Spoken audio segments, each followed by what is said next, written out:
आप लोगों ने ये नोट किया होगा कि इलेक्शन के दौरान मैं कहीं भी नहीं निकला, मैं अपने घर में ही रहा। दोस्तों ने कहा कि जलसा करें, मैंने मना कर दिया। कॉर्नर मीटिंग करें, मैंने कहा कोई जरूरत नहीं है, जो खुद जाए काम करे, बिस्मिल्लाह। जलसा मुफ्त में नहीं होता, आज 10 करोड़ रुपया जलसे पे खर्च होता है। क्यों मैंने मना किया और घर से मैं बाहर क्यों नहीं निकला? 2.5-3 महीने पहले ही इलेक्शन का रिजल्ट बिक चुका था और पेमेंट भी हो गई थी, पेमेंट भी कर दी गई थी। जब मैं हमेशा कहता था, और मेरे कुछ दोस्त कहते थे आप बार बार क्यों कहते हैं, मैं हमेशा कहता था कि फेडरेशन की अलामत हमारी फौज है, रखवाली है फेडरेशन की। इस इलेक्शन ने प्रूव कर दिया, कोई भी सियासी पार्टी, कोई भी सियासी लीडर अब नेशनल लेवल पे, कौमी लेवल पे कोई भी नहीं है, सब सूबे लेवल पे आ गए। इस इलेक्शन ने प्रूव कर दिया। अब जहां तक सवाल है कि हमने दिलचस्पी नहीं दिखाई, वो मैंने बता दिया कि 2.5-3 महीने पहले ही हमें पता था कि पेमेंट हो गई है, जहां जहां जानी थी पेमेंट चली गई है। बाकी ये हमारा एक आईनी हक है कि हम एहतजाज करें, प्रोटेस्ट करें, लेकिन हमारा प्रोटेस्ट, एहतजाज जो इलेक्शन में डाका डाला गया है उसके खिलाफ है।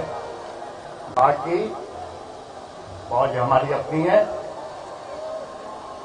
हम सोच भी नहीं सकते जो हमारी फेडरेशन को संभाल रही है उस फौज से हम दूर होंगे, यह सोच भी नहीं सकते हैं। बाकी सियासी इख्तिलाफात होते रहते हैं और सियासत से मैं थोड़ा दूर इसलिए रहता हूं क्योंकि मैं हमेशा कहता हूं जो जितना अच्छा झूठ बोल सकेगा उतना अच्छा लीडर बन सकेगा। इसीलिए मैं ज्यादातर दूर रहता हूं कि झूठ बोलना कम पड़े। बाकी जहां तक इलेक्शन का सवाल है, जो जीता है वो खुद परेशान है, सर पकड़ के बैठा हुआ, और जो हारा है या हरवाया गया है वो सब हम रास्ते पे निकले हों। तो अब तो ये जो फैसला जो हमारे मुल्क के करते हैं, अब उनको सोचना पड़ेगा कि अब आपके पास कोई भी कौमी पार्टी या कोई भी कौमी लीडर नेशनल लेवल पे नहीं रहा।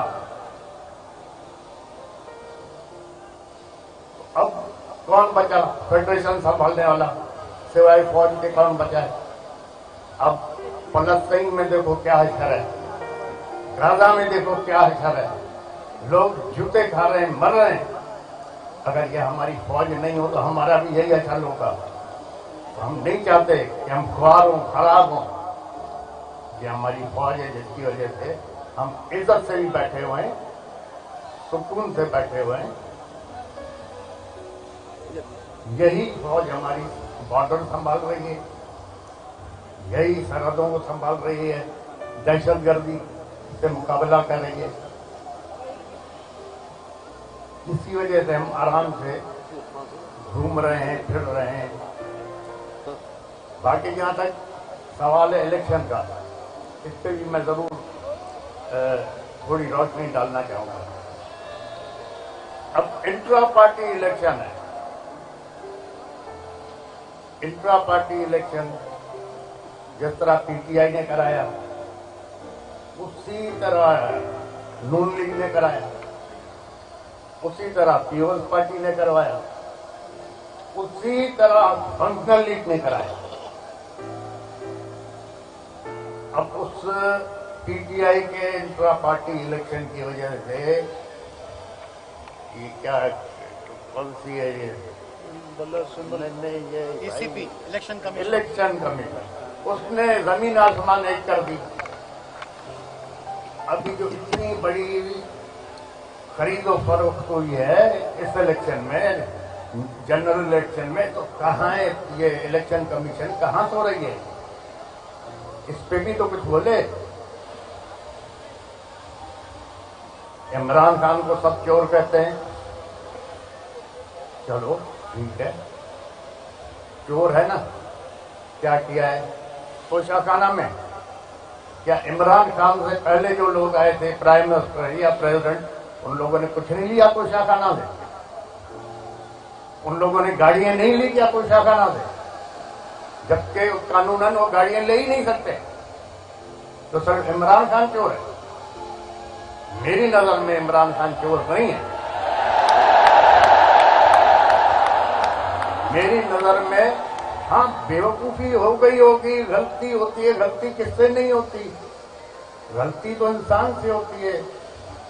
اگر عمران خان سے غلطی نہیں ہوتی تو وہ فرشتہ ہوتا. تو میری نظر میں عمران خان چور نہیں ہے. اگر عمران خان چور ہے تو پھر ہم سب ہی چور ہیں. انشاءاللہ تعالی اب یہ ایک قدرتی نظام ہے. اگر سیلاب آ رہا ہے یا پانی آ رہا ہے آپ اس کا رستہ روکو گے تو پھر دوسری جگہوں کو ڈبائے گا. اب جو یہ 2-2.5 کروڑ نوجوان نئے ووٹ آئے، وہ ایک سیلاب تھا نا.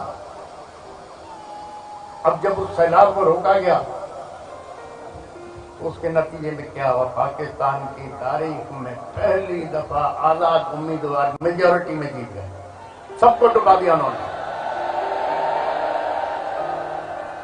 یہ تو پی ٹی آئی کے نوجوانوں نے، بچوں نے، لڑکیوں نے، عورتوں نے ایک کمال کر کے دکھا دیا. نہ اس کے پاس سمبل، نہ کسی کو نشان کا پتہ پڑ رہا تھا، اور نہ پھر کوئی سوچ رہا تھا کہ آزاد امیدواروں کو ووٹ ملیں گے، لیکن مل گئے.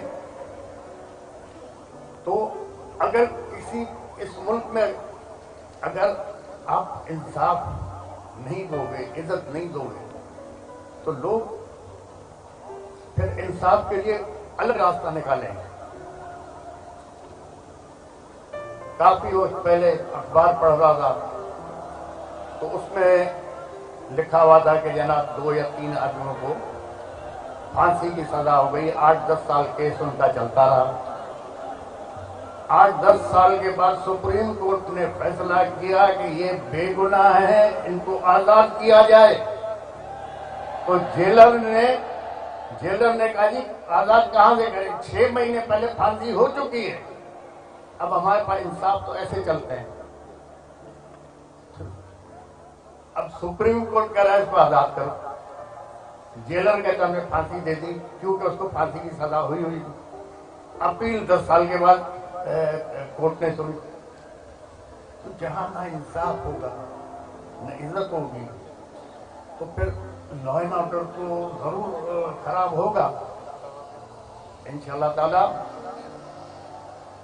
اب سوچنا یہ ہے کہ قانون کے دائرے میں رہتے ہوئے اور عزت سے اس مسئلے کو باقی پارٹیوں کے ساتھ جے یو آئی ہو گئی، جماعت اسلامی ہو گئی، اور مزید جو بھی ہمارے ساتھی ہمارے ساتھ آنا چاہیں، ہم ان سے مل کے ان کے مشورے کے ساتھ اس کو چلائیں گے. جہاں تک مجھے پتا ہے، جو میں سمجھتا ہوں، جو اوپر کھچڑی بن گئی ہے، 8-10 مہینے سے زیادہ یہ حکومتیں چلنا ہی نہیں ہیں.